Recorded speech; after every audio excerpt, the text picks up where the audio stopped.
புதுவையில் காலமான எழுத்தாளர் கி. ராஜநாராயணன் மறைவிற்கு துணைநிலை ஆளுநர் தமிழிசை, முதல்வர் ரங்கசாமி உட்பட அரசியல் தலைவர்கள் பலர் இரங்கல் தெரிவித்துள்ளனர். கரிசல் இலக்கியத்தின் தந்தை என்று கருதப்படுபவரான எழுத்தாளர் கி. ராஜநாராயணன் புதுச்சேரியில் நேற்றிரவு காலமானார். அவருக்கு வயது 99. உடல்நிலை பாதிக்கப்பட்டு வீட்டிலேயே சிகிச்சை பெற்று வந்த அவர் சிகிச்சை பலனின்றி நேற்று உயிரிழந்தார். எழுத்தாளர் கி. ராஜநாராயணன் கதையுலகம் கரிசல் வட்டாரத்து மக்களின் நம்பிக்கைகளையும் ஏமாற்றங்களையும் வாழ்க்கை பாடுகளையும் விவரிப்பவையாகும். சாகித்ய அகாடமி விருது, இலக்கிய சிந்தனை விருது, தமிழக அரசின் விருது, கனடா தமிழ் இலக்கிய தோட்டத்தின் 2016ஆம் ஆண்டுக்கான தமிழ் இலக்கிய சாதனை விருது உள்ளிட்ட தமிழின் முக்கிய இலக்கிய விருதுகளை பெற்றுள்ளார். அவரது மறைவுக்கு பல்வேறு அரசியல் தலைவர்கள், எழுத்தாளர்கள் மற்றும் வாசகர்கள் தங்கள் இரங்கலை தெரிவித்து வருகின்றனர். மேலும் அரசு மரியாதையுடன் கி. ராஜநாராயணனின் இறுதி சடங்கு நடைபெறும் என்றும் தமிழக முதலமைச்சர் மு. க. ஸ்டாலின் தெரிவித்துள்ளார். புதுச்சேரியில் உறவினர்களின் அஞ்சலிக்காக வைக்கப்பட்டுள்ள அவரது உடலுக்கு புதுச்சேரி துணைநிலை ஆளுநர் தமிழிசை சவுந்தரராஜன் நேரில் அஞ்சலி செலுத்தினார். அவர் வாழ்ந்த இல்லத்தை நினைவு நூலகமாக மாற்ற புதுச்சேரி அரசு பரிசீலிக்கும் என்றும் தெரிவித்துள்ளார். புதுச்சேரி முதல்வர் ரங்கசாமி வெளியிட்டுள்ள இரங்கல் செய்தியில், தமிழ் இலக்கியத்தின் ஆக சிறந்த எழுத்தாளுமையாக திகழ்ந்தவர் கீரா என்று அன்போடு அழைக்கப்படும் கி. ராஜநாராயணன் தனது 99வது வயதில் உடல்நலக்குறைவு காரணமாக இயற்கை எய்தினார் என்கிற செய்தி தனக்கு ஆழ்ந்த வருத்தமும் அதிர்ச்சியும் அளிப்பதாக உள்ளது. இந்திய நாட்டின் தெற்கு கடைக்கோடியில் இருக்கின்ற இடைசெவல் என்கின்ற கிராமத்திலிருந்து வந்து தனது எழுத்து ஆளுமையாலும் கதை சொல்லும் தனித்த பாங்கினாலும் இந்தியாவில் புகழ்மிகு எழுத்தாளுமைகளில் ஒருவராக உயர்ந்தவர். கரிசல் இலக்கியத்தின் தந்தை என்று போற்றப்படுகின்ற அவர் புதுச்சேரியின் மீதும் புதுச்சேரி இலக்கிய ஆர்வலர்கள் மீதும் மாறாத பற்றும் அன்பும் கொண்டவர் என்பது குறிப்பிடத்தக்கது.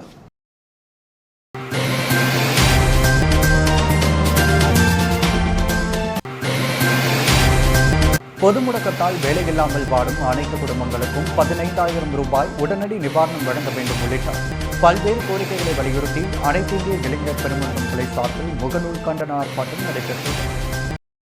பொது முடக்கத்தால் வேலையில்லாமல் வாடும் அனைத்து குடும்பங்களுக்கும் 15,000 உடனடி நிவாரணம் வழங்க வேண்டும் உள்ளிட்ட பல்வேறு கோரிக்கைகளை வலியுறுத்தி அனைத்திந்திய இளைஞர் பெருமன்றம் நெல்லித்தோப்பு கிளை சார்பில் முகநூல் கண்டன ஆர்ப்பாட்டம் நடைபெற்றது.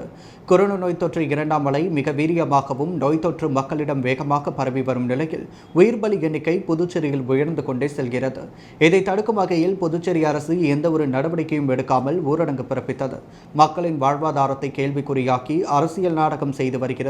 எனவே புதுச்சேரி அரசை கண்டித்து அனைத்திந்திய இளைஞர் பெருமன்றம் நெல்லித்தோப்பு கிளை சார்பில் கிளை செயலாளர் ரஜினி முருகன் தலைமையில் மாநில தலைவர் பெருமாள் முன்னிலையில் பல்வேறு கோரிக்கைகளை முன்வைத்து முகநூல் கண்டன ஆர்ப்பாட்டம் நடைபெற்றது. நெல்லித்தோப்பு மார்க்கெட் வீதி, அருள்படையாச்சி வீதி சந்திப்பில் நடைபெற்ற முகநூல் வாயில் கோரிக்கை ஆர்ப்பாட்டத்திற்கு கிளை தோழர்கள் AIYF மாநில குழு உறுப்பினர் சரவணன், இந்திய கம்யூனிஸ்ட் கட்சி நெல்லித்தோப்பு கிளை துணை செயலாளர் ஜெயகுரு, மெய்யோடகன், அருண், கோபி கலந்து கொண்டனர். ஆர்ப்பாட்டத்தில் கொரோனா நோயால் பாதிக்கப்பட்டு மருத்துவமனையில் அனுமதிக்கப்படும் நோயாளிகளுக்கு ஆக்சிஜன் கட்டுப்பாட்டை போக்கிட போர்க்கால நடவடிக்கை எடுக்க வேண்டும். பொது முடக்கத்தால் வேலையில்லாமல் வாடும் அனைத்து குடும்பங்களுக்கும் 15,000 உடனடி நிவாரணம் வழங்கிட வேண்டும். கொரோனா ஊரடங்கு காலத்தில் மக்கள் பாதிப்புக்குள்ளான சூழலில் மின்கட்டணம், தண்ணீர் வரி உயர்த்தியதை முற்றிலும் ரத்து செய்ய வேண்டும் உள்ளிட்ட பல்வேறு கோரிக்கைகளை வலியுறுத்தி முகநூல் ஆர்ப்பாட்டம் நடைபெற்றது.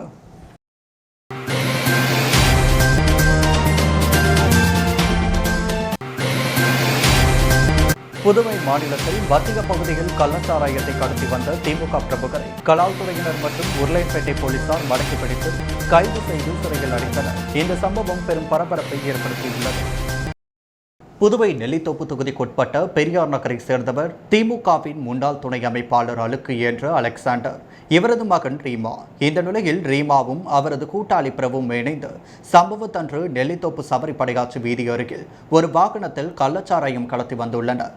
கடந்த 17ஆம் தேதி அதிகாலை 4:40 மணியளவில் இந்த சம்பவம் நடைபெற்றுள்ளது.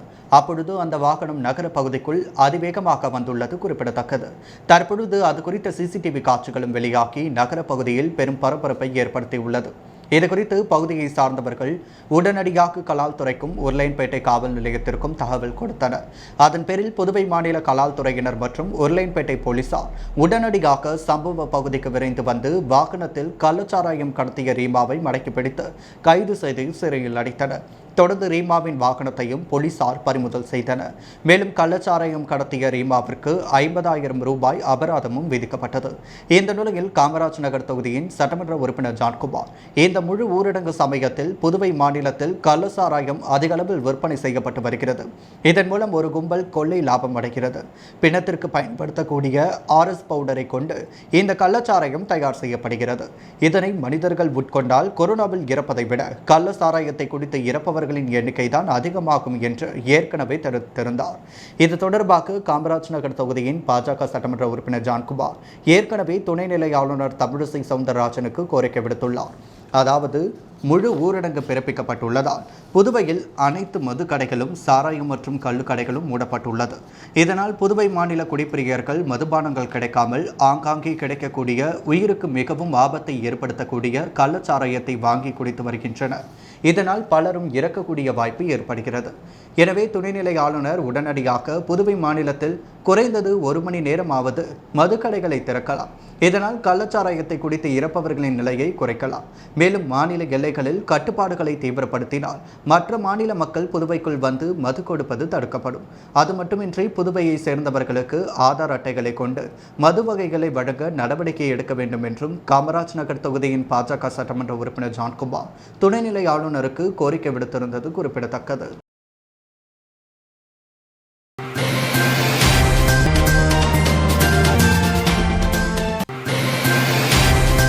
புதுச்சேரி காலாப்பட்டு ஆரம்ப சுகாதார நிலையத்தில் சட்டமன்ற உறுப்பினர் கல்யாண சுந்தரம் ஆய்வு மேற்கொண்டார். புதுச்சேரியில் கொரோனா 2வது அலையின் தாக்கம் நாளுக்கு நாள் அதிகரித்து வருகிறது. காலாப்பட்டு, சின்ன காலாப்பட்டு, பிள்ளைச்சாவடி உள்ளிட்ட பகுதிகளில் தொற்றால் பாதிக்கப்பட்டு வருகின்றனர். இந்த நிலையில் காலாப்பட்டு பகுதியில் சிகிச்சை அளிக்க தற்காலிக மருத்துவமனை அமைக்க இடத்தை தெரிவு செய்யும் பணி நடைபெற்று வருகிறது. காலாப்பட்டு தொகுதி சட்டமன்ற அலுவலகத்தை பார்வையிட்ட கல்யாண சுந்தரம் அங்கு தற்காலிக மருத்துவமனை அமைப்பதற்கான இடத்தை ஆய்வு செய்தார். தொடர்ந்து புதுவை பல்கலைக்கழக நாடகத்துறை அலுவலக கட்டிடத்தில் ஆய்வு மேற்கொண்டார். அதன் பிறகு காலாப்பட்டு அரசு ஆரம்ப சுகாதார நிலையம் சென்று பார்வையிட்டு அங்கு பணியில் இருந்த மருத்துவரிடம் குறைகளை கேட்டறிந்தார். அங்கு கூடுதலாக ஊழியர்களை நியமிக்க கோரிக்கை வைத்தார். தொடர்ந்து மருத்துவ பொருட்கள் இருப்பு குறித்தும் கேட்டறிந்தார். பின்னர் சட்டமன்ற உறுப்பினர் கல்யாண சுந்தரம் செய்தியாளர்களிடம் கூறுகையில், புதுவை பல்கலைக்கழக நாடகத்துறை அலுவலகம் தற்காலிக மருத்துவமனையாக அமைக்கப்படும். முதற்கட்டமாக அங்கு 60 படுக்கை வசதி ஏற்படுத்தப்படும். இதற்காக அனைத்து வசதிகளும் உடனடியாக செய்து தரப்படும். இதற்காக புதுவை பல்கலைக்கழக துணைவேந்தரிடம் அனுமதி பெற்றுள்ளோம்.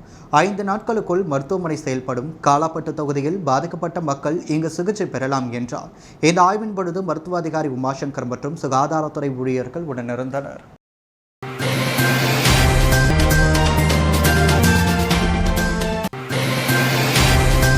புதுச்சேரி திரும்பிய முதல்வர் ரங்கசாமி கொரோனா நடவடிக்கைகள் குறித்து வீடியோ கான்பரன்ஸ் முறையில் ஆலோசனை நடத்தினார். கொரோனா தொற்றால் பாதித்து சென்னை தனியார் மருத்துவமனையில் சிகிச்சை பெற்று வந்த புதுச்சேரி முதல்வர் ரங்கசாமி நேற்று பிற்பகல் புதுச்சேரி திரும்பினார். முன்னதாக கோரிமேடு எல்லையில் தொண்டர்கள் சூர தேங்காய் உடைத்தும் பூசணிக்காய் சுற்றியும் திருஷ்டி கழித்து அவரை வரவேற்றனர். பின்னர் ரங்கசாமி கோரிமேட்டில் உள்ள அப்பா பைத்திய சுவாமி கோவிலுக்கு சென்று வழிபட்டார். கோவிலை சுற்றி வந்த பின்னர் தனது காரில் திலாசுப்பேட்டையில் உள்ள தனது இல்லத்திற்கு சென்று தன்னை தனிமைப்படுத்திக் கொண்டார். கொரோனா தொற்று உயிரிழப்புகள் அதிகரித்து வரும் நிலையில் இதனை தடுக்க வேண்டிய பணிகள் குறித்தும் ஊரடங்கு காலத்தில் நிவாரணங்களை வழங்குவது குறித்து தொலைபேசி வாயிலாக அதிகாரிகளிடம் ஆலோசனை நடத்தினார். வீட்டில் இருந்தபடியே கவர்னர் மற்றும் அதிகாரிகளிடம் ஆலோசனைகளை நடத்துவதற்கு வசதியாக வீடியோ கான்பரன்சிங்கில் வசதிகள் செய்யப்பட்டுள்ளது. இந்த ஆலோசனையில் ஊரடங்கை கடுமையாக்குவது, பாதிக்கப்பட்ட மக்களுக்கு நிவாரணம் வழங்குவது உள்ளிட்ட பல்வேறு விஷயங்கள் குறித்து ஆலோசித்ததாக தகவல் வெளியாகியுள்ளது. மேலும் கடந்த 9ஆம் தேதி அனுப்பிய தற்காலிக சபாநாயகர் நியமிக்கும் கோப்புகளுக்கும் உடனடியாக அனுமதி வழங்குமாறு வலியுறுத்தவுள்ளார். முதலில் தற்காலிக சபாநாயகர் பதவி ஏற்க வேண்டும் என கூறியுள்ளதாக தெரிகிறது. இதனைத் தொடர்ந்து அமைச்சர்கள் நியமிப்பதற்கான கடிதத்தை இன்று அல்லது நாளைக்குள் முதல்வர் ரங்கசாமி வழங்க உள்ளதாக கூறப்படுகிறது. பாஜக மேலிட பொறுப்பாளர்களிடம் ஆலோசனை நடத்திய பிறகே பாஜகவிற்கு எத்தனை அமைச்சர்கள் என்பது உறுதி செய்யப்படும் என தெரிகிறது. இதுகுறித்து பாஜக சட்டமன்ற உறுப்பினர் ஒருவர் கூறுகையில், முதல்வர் ரங்கசாமி தான் அமைச்சர்கள் பட்டியலை கவர்னருக்கு அனுப்புவார். முன்னதாக பாஜக அமைச்சர் பட்டியலை கட்சி தலைமையிடம் கேட்பார். அவர் கேட்டதும் பாஜக சார்பில் 3 அமைச்சர்கள் பட்டியலை வழங்குவார். வரும் திங்கட்கிழமை அல்லது செவ்வாய்க்கிழமைகளில் அமைச்சர்கள் பதவியேற்பு நிகழ்ச்சி நடைபெறும் என்றார்.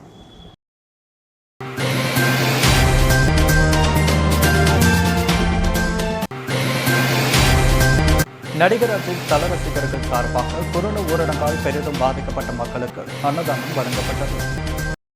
கொரோனா நோய் புதுச்சேரியில் தினமும் அதிகரித்து வருவதால் 24ஆம் தேதி வரை ஊரடங்கு அமல்படுத்தப்பட்டுள்ளது. இந்த நிலையில் வீடற்ற ஏழை எளிய மக்கள் மிகவும் பாதிப்படைந்துள்ளனர். இவர்கள் நலனை கருத்தில் கொண்டு தல ரசிகர்கள் சார்பாக சுமார் 200க்கும் மேற்பட்டோருக்கு உணவு மற்றும் முகக்கவசம் வழங்கப்பட்டது. இந்நிகழ்ச்சிக்கான ஏற்பாடுகளை ரசிகர்கள் செய்திருந்தனர்.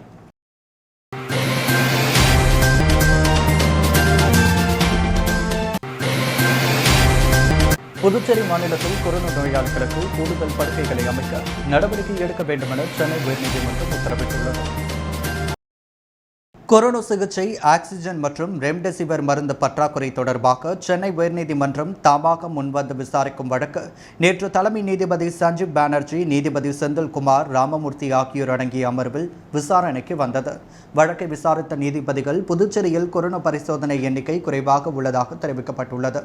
அரசின் அறிக்கையிலும் குறைந்த பரிசோதனை நடந்துள்ளது தெரிய வருகிறது. மேலும் கொரோனா சிகிச்சைக்காக வருபவர்களுக்கான படுக்கைகள் போதுமானதாக இல்லை. எனவே பெட்டுகளை அதிகரிக்க வேண்டும். காரைக்கால், மாஹே, ஏனாம் ஆகிய பகுதிகளுக்கு தேவையான ஆக்சிஜன், ரெம்டெசிவிர் மருந்து உள்ளதாக அரசு தரப்பு தாக்கல் செய்துள்ள அறிக்கையில் கூறப்பட்டுள்ளது. ஆனால் போதுமான படுக்கைகள், ஆக்சிஜன் இல்லை என்று தெரிய வந்துள்ளது. புதுச்சேரியை ஒட்டியுள்ள தமிழக மாவட்டங்களை சேர்ந்தவர்களும் புதுச்சேரிக்கு சிகிச்சைக்காக வருகின்றனர். இதனால் அந்த மாநிலத்தில் கொரோனா தொற்று பாதிப்பு எண்ணிக்கை அதிகரித்துள்ளது. எனவே புதுச்சேரியில் உள்ள மருத்துவமனைகளில் சிகிச்சைக்கான படுக்கைகளை அதிகரிக்க வேண்டும் என உத்தரவிட்டனர்.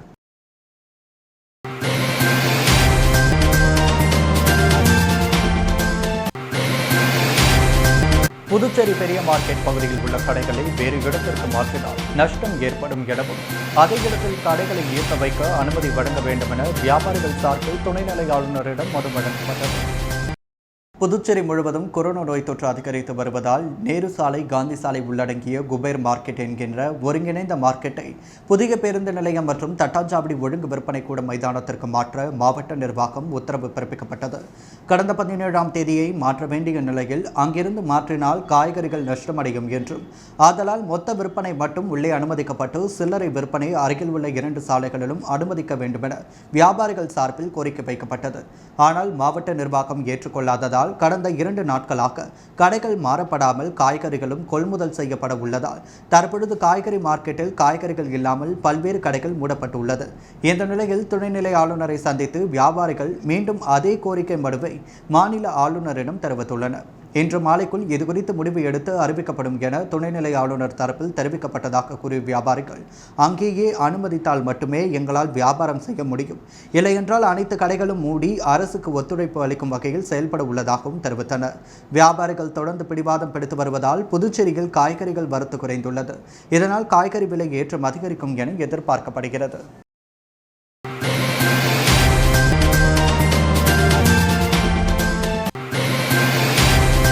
புதுச்சேரியில் கொரோனா தொற்று நாளுக்கு நாள் அதிகரித்து வரும் நிலையில் நேரு வீதியில் உள்ள பெரிய மார்க்கெட் மீனங்காடி 10 நாட்கள் முழு விடுமுறையால் மீன் விற்பனை செய்யும் இடம் வெறிச்சோடி காணப்பட்டது. புதுச்சேரியில் கொரோனா தொற்று பாதிப்பு தினமும் 2000-ஐ நெருங்கி வருகிறது. அதிகபட்சமாக ஒரே நாளில் 32 பேர் கொரோனாவிற்கு பலியாகி உள்ளனர்.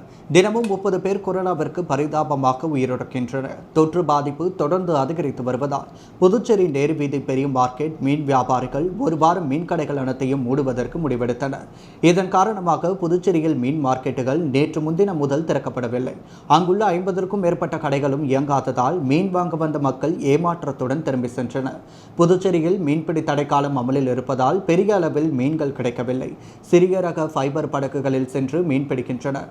அதே நேரத்தில் டவ்தே புயல் காரணமாக கேரளாவிலிருந்து புதுச்சேரிக்கு வரும் மீன்கள் வரத்து முற்றிலும் நின்றுவிட்டது. இதன் காரணமாகவும் மார்க்கெட்டுகளை திறக்க வியாபாரிகள் ஆர்வம் காட்டவில்லை என கூறப்படுகிறது.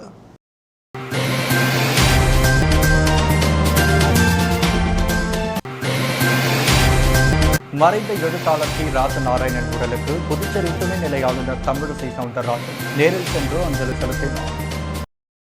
சாகித்ய அகாடமி விருது பெற்ற எழுத்தாளர் கிரா என அழைக்கப்படும் கி. ராஜநாராயணன் வயது மூப்பின் காரணமாக புதுச்சேரி லாஸ்பேட்டையில் உள்ள அவரது இல்லத்தில் திங்கட்கிழமை இரவு காலமானார். அவருக்கு மறைவுக்கு பல்வேறு எழுத்தாளர்களும் அரசியல் தலைவர்களும் அஞ்சலி செலுத்தி வருகின்றனர்.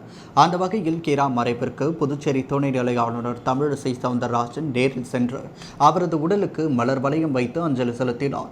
மேலும் லாஸ்பேட்டையில் உள்ள கீராவின் இல்லம் நினைவு நூலகமாக மாற்றுவது குறித்து பரிசீலிக்கப்படும் என தெரிவித்துள்ளார். மேலும் தமிழிசை வெளியிட்டுள்ள இரங்கல் குறிப்பில் நாட்டுப்புற இலக்கியத்தை முதன்மைப்படுத்தியதில் கீராவுக்கு தனியிடம் உண்டு என்பதை சுட்டிக்காட்டியுள்ள அவர் தமிழ்கதை இலக்கியத்தில் புதிய திசை வழியை உருவாக்கி கொடுத்த கரிசல் இலக்கியத்தின் முன்னோடி கீரா என்றும் புகழாரம் சூட்டியுள்ளார். இதேபோல் லாஸ்பேட்டையில் உள்ள அவரது இல்லத்திற்கு சென்று முன்னாள் முதல்வர் நாராயணசாமி, திமுக சட்டமன்ற குழு தலைவர் சிவா, விடுதலை சிறுத்தைகள் கட்சியின் விழுப்புரம் நாடாளுமன்ற உறுப்பினர் ரவிக்குமார் உள்ளிட்டோர் மலர் வளையம் வைத்து நேரில் அஞ்சலி செலுத்தினர்.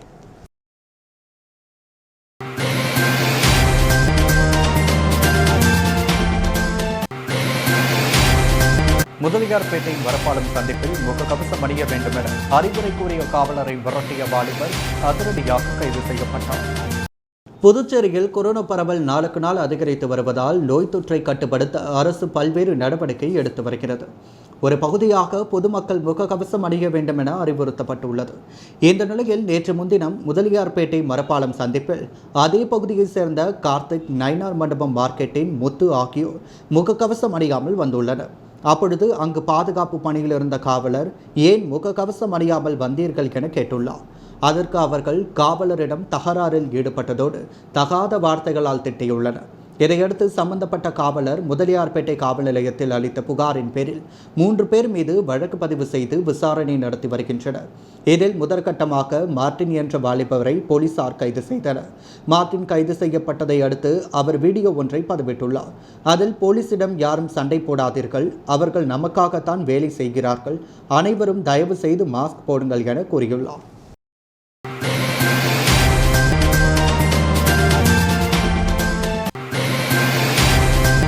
பிளாஸ்மா தெரப்பி மூலம் எவ்வாறு கோவிட் தொற்றினை கட்டுப்படுத்துவது என்பது குறித்து துணைநிலை ஆளுநர் தமிழிசை தலைமையில் வெபினார் என்ற நிகழ்ச்சி நடைபெற்றது. பிளாஸ்மா பரிமாற்ற சிகிச்சை மூலம் எவ்வாறு கோவிட்-19 தொற்றுகளை கட்டுப்படுத்துவது என்ற வெபினார் நிகழ்ச்சியை கவர்னர் தமிழிசை சவுந்தரராஜன் புதுச்சேரி ராஜ்நிவாசிலிருந்து தலைமை தாங்கி நடத்தினார்.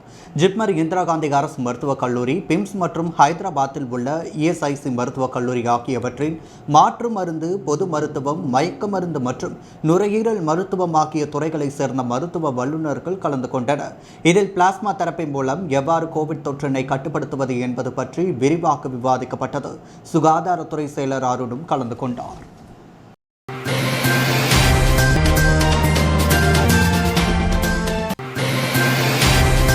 பிரபல எழுத்தாளர் டி. ராஜநாராயணன் புதுச்சேரியில் தனது 99வது வயதில் உடல்நலக் குறைவால் நேற்று 17ஆம் தேதி இரவு காலமானார்.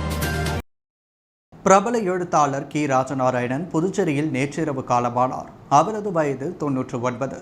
தூத்துக்குடி மாவட்டம் கோவில்பட்டி அருகில் உள்ள இடைசெவில் கிராமத்தை சேர்ந்த கீரா 1922ஆம் ஆண்டு பிறந்தார். இவர் கரிசல் இலக்கியத்தின் முன்னோடியாவார். 1958இல் எழுத்து பணியை துவக்கினார். 7ஆம் வகுப்பு வரை மட்டுமே படித்திருந்தாலும் அவரது எழுத்தின் திறனால் புதுச்சேரி மத்திய பல்கலைக்கழகத்தில் சிறப்பு பேராசிரியராக பணியாற்றியுள்ளார். கோப்பல்லபுரத்து மக்கள் நாவலுக்காக சாகித்ய அகாடமி விருது பெற்றவர். மேலும் பல விருதுகளையும் பெற்றுள்ளார். கரிசல் இலக்கியத்தின் தந்தை என போற்றப்படுபவர் எழுத்தாளர் கி. ராஜநாராயணன். கீராவின் மனைவி பெயர் குணவதி. திவாகர், பிரபாகர் என 2 மகன்கள் உள்ளனர். கீராவின் மனைவி குணவதி அம்மா கடந்த 2019ஆம் ஆண்டு காலமாகிவிட்டார்.